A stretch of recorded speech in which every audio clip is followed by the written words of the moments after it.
Hello guys, good morning all of you and welcome back to our channel again. हम discuss कर रहे थे kinematics के बारे में, यानी शुद्ध गतिकी के बारे में।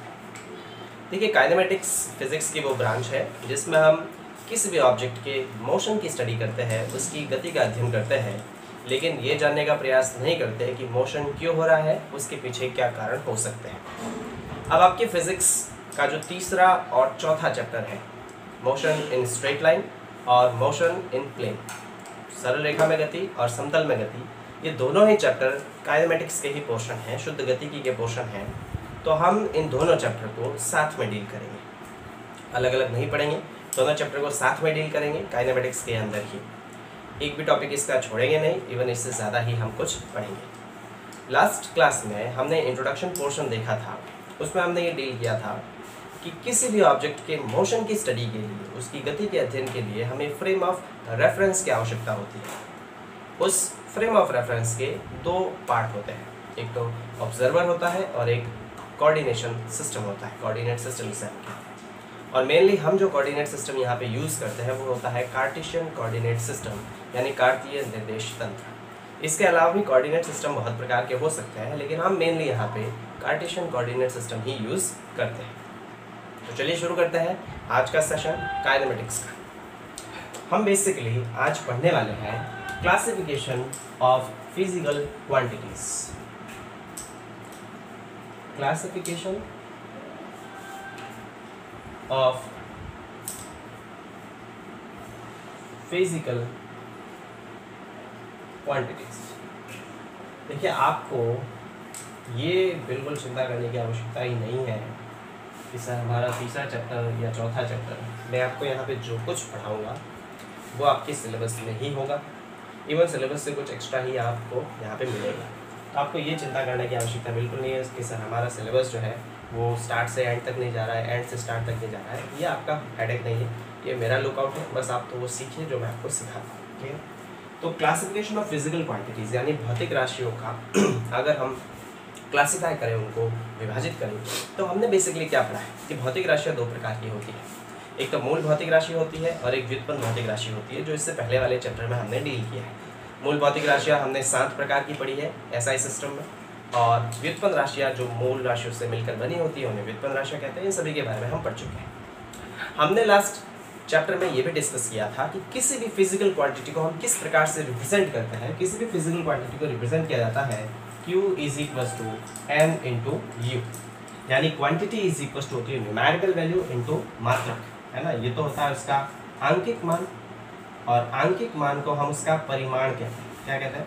परिमाण, यानी कि वैल्यू। और U जो होता है उसे हम इसका मात्रक कहते हैं, मात्रक यानी कि यूनिट, ठीक है। तो किसी भी फिजिकल क्वांटिटी को हम इसी तरह से रिप्रेजेंट करते हैं। एग्जाम्पल के लिए हम अगर द्रव्यमान को व्यक्त करें, मास को, तो मान लेते हैं हमने किसी वस्तु के द्रव्यमान को मापा और वो 5 किलोग्राम आया, तो हमने क्या लिखा? द्रव्यमान m बराबर 5 किलोग्राम। यहाँ पर 5 इसका आंकिक मान है, मतलब इसका परिमाण है, इसकी वैल्यू है, और किलोग्राम इसका मात्रक है। सिमिलरली हमने किसी वस्तु के आयतन को मापा और उसका आयतन आया 50 लीटर, ठीक है। तो 50 इसका आंकिक मान है और लीटर इसका मात्रक है। सिमिलरली हमने किसी वस्तु की लंबाई को मापा और उसकी लंबाई आई 5 किलोमीटर, तो 5 इसका मात्रक है और किलोमीटर, 5 इसका आंकिक मान है, वैल्यू है, परिमाण है, और किलोमीटर इसका मात्रक है। यानी हमें ये पता चलता है कि किसी भी फिजिकल क्वांटिटी को व्यक्त करने के लिए हमें उसके परिमाण की आवश्यकता होती है और मात्रक की आवश्यकता होती है। लेकिन ये हमेशा ही सत्य नहीं होता। कुछ फिजिकल क्वांटिटीज ऐसी होती है जिन्हें हम केवल परिमाण और मात्रक के आधार पर व्यक्त नहीं कर सकते हैं। एग्जाम्पल के लिए हम समझते हैं, मान लेते हैं कि कोई व्यक्ति विशेष किसी स्विच बिंदु से 100 मीटर की दूरी पर चलता है। कोई भी व्यक्ति किसी एक बिंदु से 100 मीटर की दूरी तय करता है, 100 मीटर डिस्प्लेस होता है। तो मान लेते हैं कि कोई व्यक्ति था, वो बिंदु O से 100 मीटर की दूरी चलता है। तो क्या आप ये बता सकते हैं कि उसकी अंतिम स्थिति क्या होगी? नहीं बता सकते। क्यों नहीं बता सकते? क्योंकि हमने तो ये कहा कि वो O से 100 मीटर की दूरी चलता है, लेकिन किस दिशा में चलता है उसका जब तक हमें आइडिया नहीं होगा तब तक हम उसकी अंतिम स्थिति नहीं बता सकते। अगर हम सिर्फ ये कहें कि वो व्यक्ति O से 100 मीटर की दूरी पर चलता है, तो देखिए 100 मीटर कहाँ कहाँ पॉसिबल हो सकता है? मान लेते हैं 100 मीटर पे ये 100 मीटर चल के यहाँ P1 पे आ सकता है, ये 100 मीटर चल के यहाँ P2 पे भी आ सकता है, ये 100 मीटर चल के यहाँ P3 पे भी आ सकता है, ठीक है। ये 100 मीटर चल के यहाँ P4 पे भी आ सकता है, ये 100 मीटर चल के यहाँ P5 पे आ सकता है, ये 100 मीटर चल के यहाँ P6 पे आ सकता है, ठीक है। ये 100 मीटर चल के यहाँ P7 पे आ सकता है। तो इसका मतलब क्या है कि अगर हमें सिर्फ ये कहा जाए कि व्यक्ति किसी बिंदु से 100 मीटर की दूरी चलता है तो उसकी कितनी संभावित स्थितियाँ हो सकती है, अनंत संभावित स्थितियाँ हो सकती है। हम उसकी अंतिम स्थिति नहीं बता सकते कि वो P1 पर होगा, P2 पर होगा, P3 पर होगा, P4 पर होगा, कहाँ पर होगा, हमें कोई आइडिया नहीं है। मतलब इसे हमें संपूर्ण रूप से व्यक्त करने के लिए परिमाण और इसके मात्रा के साथ साथ दिशा की भी आवश्यकता होती है। अगर मैं ये कहूँ कि व्यक्ति O से 100 मीटर की दूरी पूर्व दिशा में चलता है, किस दिशा में, पूर्व दिशा में, तो अब हमें पक्का पता चल जाता है कि वो व्यक्ति यहाँ से 100 मीटर चलेगा और यहाँ पर आएगा बिंदु P पर। तो हम उसकी अंतिम स्थिति बता सकते हैं, क्योंकि हमने कहा कि वो 100 मीटर पूर्व दिशा में जा रहा है, तो हमने उसकी अंतिम स्थिति पता लगा सकते हैं। यानी ये एक ऐसी भौतिक राशि है जिसको व्यक्त करने के लिए हमें दिशा की भी आवश्यकता होती है। जब तक हम दिशा नहीं बताएंगे तब तक हम इसको संपूर्ण रूप से व्यक्त नहीं कर सकते। सिमिलरली मान लेते हैं कि कोई समतल सतह पर ब्लॉक रखा हुआ है और इस पे मैंने 5 न्यूटन का बल आरोपित करना है, और 5 न्यूटन का बल आरोपित करने पर ये किस दिशा में गति करेगा ये आप बता सकते हैं, नहीं बता सकते हैं। समझिए, मैंने इस ब्लॉक पे 5 न्यूटन का बल आरोपित किया, F बराबर 5 न्यूटन का बल मैंने इस वस्तु पर आरोपित किया, तो क्या आप मुझे बता सकते हैं कि ये वस्तु किस दिशा में गति करेगी? बिल्कुल नहीं बता सकते, क्योंकि हमें केवल ये पता है कि ये 5 न्यूटन का बल आरोपित किया है। समझना, अगर ये 5 न्यूटन का बल इस दिशा में आरोपित हुआ तो ये नीचे तो गति कर नहीं सकता। अगर ये 5 न्यूटन का बल इस दिशा में आरोपित हुआ तो ये राइट साइड में मूव करेगा। अगर ये 5 न्यूटन का बल इस दिशा में आरोपित हुआ तो ये लेफ्ट दिशा में मूव करेगा। अगर ये 5 न्यूटन का बल इस दिशा में आरोपित हुआ तो ये धीरे धीरे राइट में मूव करेगा। अगर ये 5 न्यूटन का बल इस दिशा में आरोपित हुआ तो धीरे धीरे लेफ्ट में मूव करेगा। यानी जब तक हमें इस बल की दिशा पता नहीं होगी तब तक हम ये नहीं बता सकते कि ये ऑब्जेक्ट किस दिशा में मूव करेगा। इसका मतलब क्या है कि कुछ भौतिक राशियों को तो हम सीधे परिमाण और मात्रक से व्यक्त कर सकते हैं, लेकिन कुछ भौतिक राशियों को हमें व्यक्त करने के लिए परिमाण के साथ साथ उनकी दिशा भी जानना आवश्यक होता है। ठीक है, तो ऐसी भौतिक राशियाँ जिनको व्यक्त करने के लिए हमें केवल परिमाण की आवश्यकता होती है, जैसे 5 किलो, 50 लीटर, 5 किलोमीटर, उनमें दिशा की कोई आवश्यकता नहीं होती है, उन्हें हम अदिश राशि कहते हैं। जिनमें दिशा की आवश्यकता नहीं उन्हें अदिश राशि कहते हैं, स्केलर क्वांटिटीज़ कहते हैं। और ऐसी भौतिक राशियाँ जिनको व्यक्त करने के लिए हमें परिमाण के साथ साथ 100 मीटर तो ठीक है, लेकिन परिमाण के साथ साथ उसकी दिशा का भी ज्ञान होना आवश्यक है, ऐसी राशियों को हम सदिश राशियाँ कहते हैं, वेक्टर क्वांटिटीज़ कहते हैं। क्लियर है? तो मैं इसको रफ करता हूँ और हम स्केलर और वेक्टर क्वांटिटीज़ की डेफिनेशन देते हैं। ठीक है, चलिए हम बात करते हैं कि स्केलर क्वांटिटीज़ क्या और वेक्टर क्वांटिटीज़ क्या, समझते हैं अपन आराम से। तो सबसे पहले हम बात कर लेते हैं क्लासिफिकेशन ऑफ फिजिकल क्वांटिटीज़ में हम on the basis of direction, on the basis of direction, on the basis of direction, यानी दिशा के आधार पर भौतिक राशियों को दो भागों में बांटा गया। पहली जो है उसे हम कहते हैं अदिश राशि। ठीक है, अदिश राशि को हम स्केलर क्वांटिटीज़ भी कहते हैं, स्केलर क्वांटिटीज़। ऐसी भौतिक राशियाँ जिनको व्यक्त करने के लिए केवल परिमाण की आवश्यकता होती है, दिशा की आवश्यकता नहीं होती है, उन्हें अपन स्केलर क्वांटिटी यानी कि अदिश राशियाँ कहते हैं। तो वे भौतिक राशियाँ जिन्हें व्यक्त करने के लिए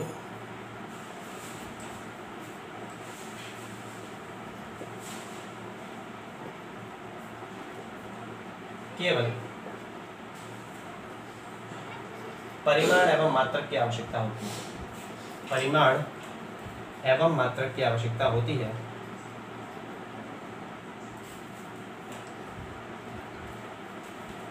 परिमाण एवं मात्रक की आवश्यकता होती है, दिशा की आवश्यकता नहीं होती,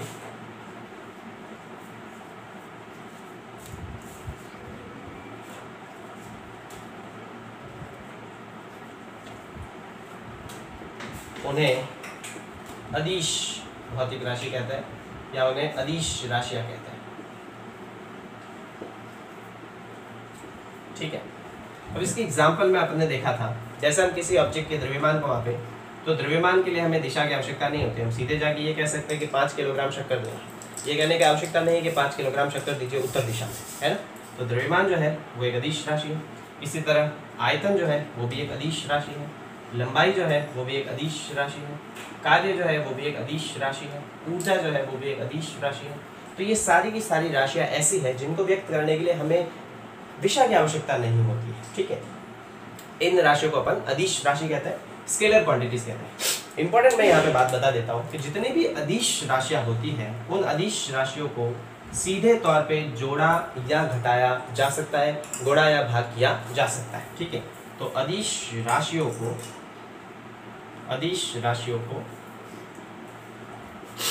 बीज गणितीय रूप से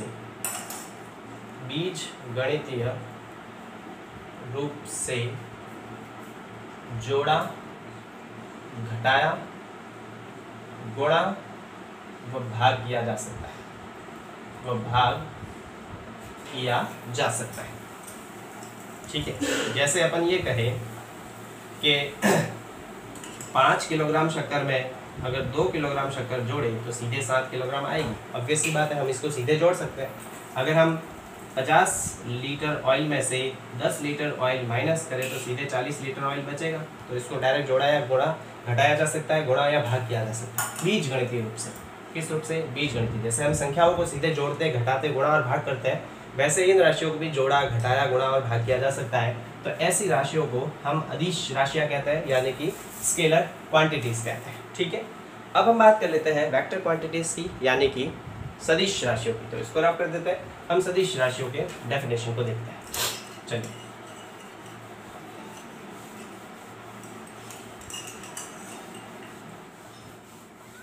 हम बात कर लेते हैं सदिश राशि के बारे में। दूसरे हम बात कर लेते हैं सदिशों के बारे में। तो सदिश की डेफिनेशन हम यहाँ पे लिख लेते हैं। सदिश राशियां जिसे हम कहते हैं वेक्टर क्वांटिटीज। ठीक है, अब देखिए सदिश राशियां जैसा आपने डिस्कस किया, ऐसी भौतिक राशियां जिनको व्यक्त करने के लिए परिमाण और मात्रक के साथ साथ हमें दिशा की भी आवश्यकता होती है, उन्हें अपन सदिश राशियां कहते हैं। वे भौतिक राशियां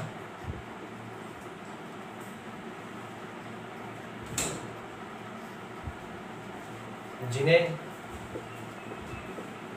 व्यक्त करने के लिए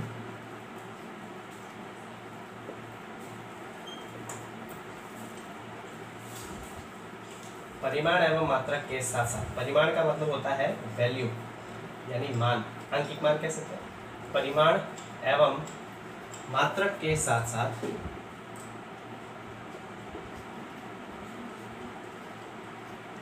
दिशा की भी आवश्यकता होती है।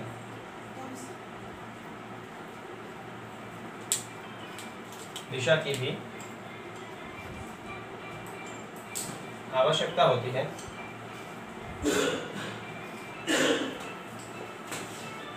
उन्हें सदिश राशियां कहते हैं।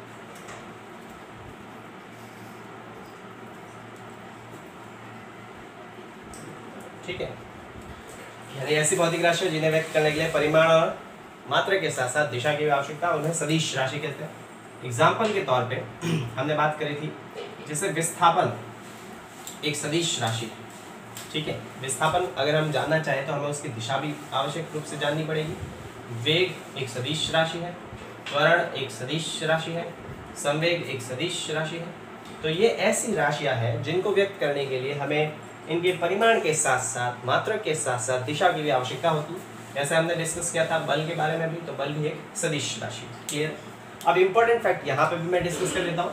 हमने बताया कि जिस प्रकार अदिश राशियों को बीजगणित रूप से जोड़ा, घटाया, गुणा और भाग किया जा सकता है। जैसे हम नॉर्मल संख्याओं को जोड़ते हैं, गुणा करते हैं, भाग करते हैं, घटाते हैं, वैसे अदिश राशियों को जोड़ा, घटाया, गुणा किया जा सकता है और भाग किया जा सकता है। लेकिन जो सदिश राशियां हैं उनको हम डायरेक्टली न तो जोड़ सकते हैं, न घटा सकते हैं, न गुणा कर सकते हैं और न ही भाग कर सकते हैं। इसके लिए हमें कुछ विशेष नियम यूज करने पड़ते हैं। तो क्या लिखेंगे?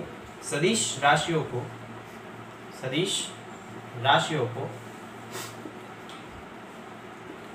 बीजगणितीय रूप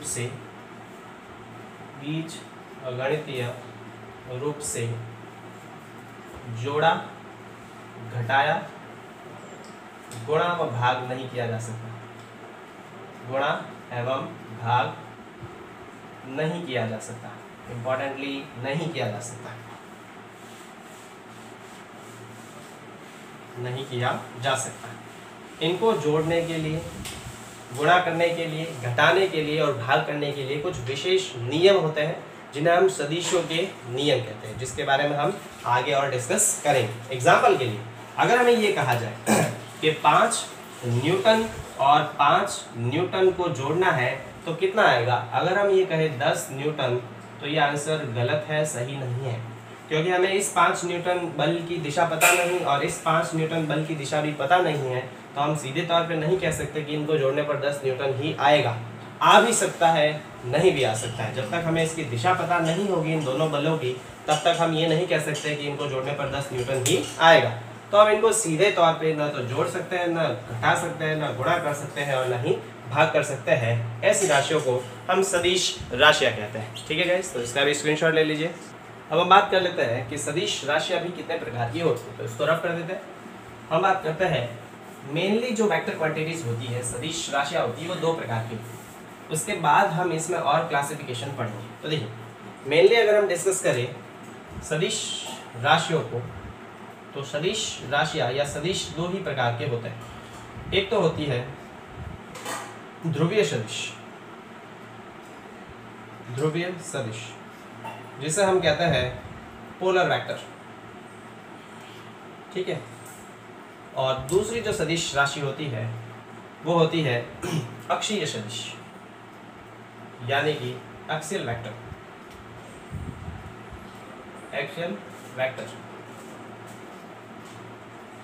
अब हम जिसे डील करते हैं काइनेमेटिक्स में वो ये वाला है, ध्रुवीय सदिश। ध्रुवीय सदिश बेसिकली क्या? ऐसी सदिश राशि जो किसी एक सरल रेखा के अनुदिश हो, उसे ध्रुवीय सदिश कहते हैं। तो इसकी डेफिनेशन क्या आएगी? वह सदिश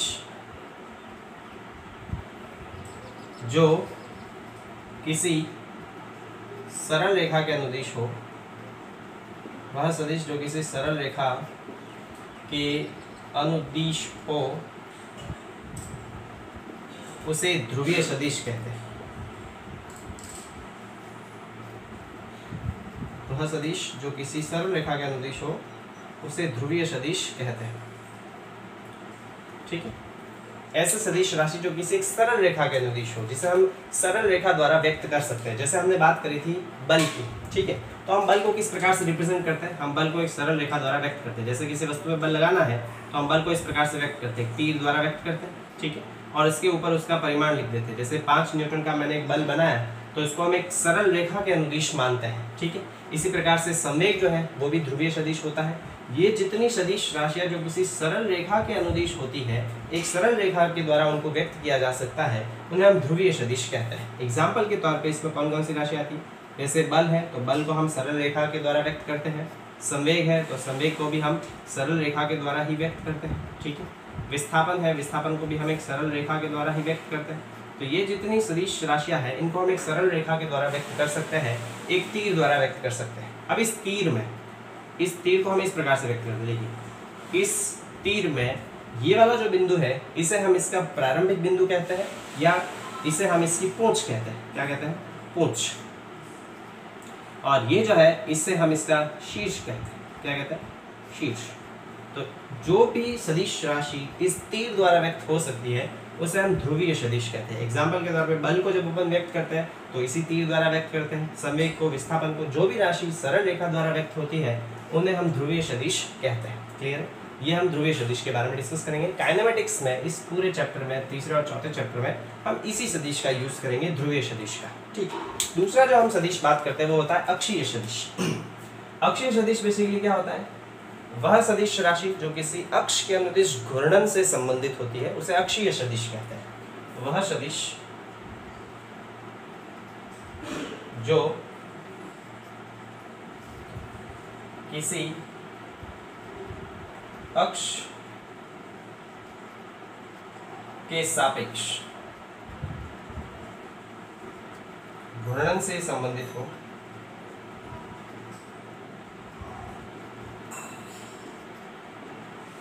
उसे अक्षीय सदिश कहते हैं।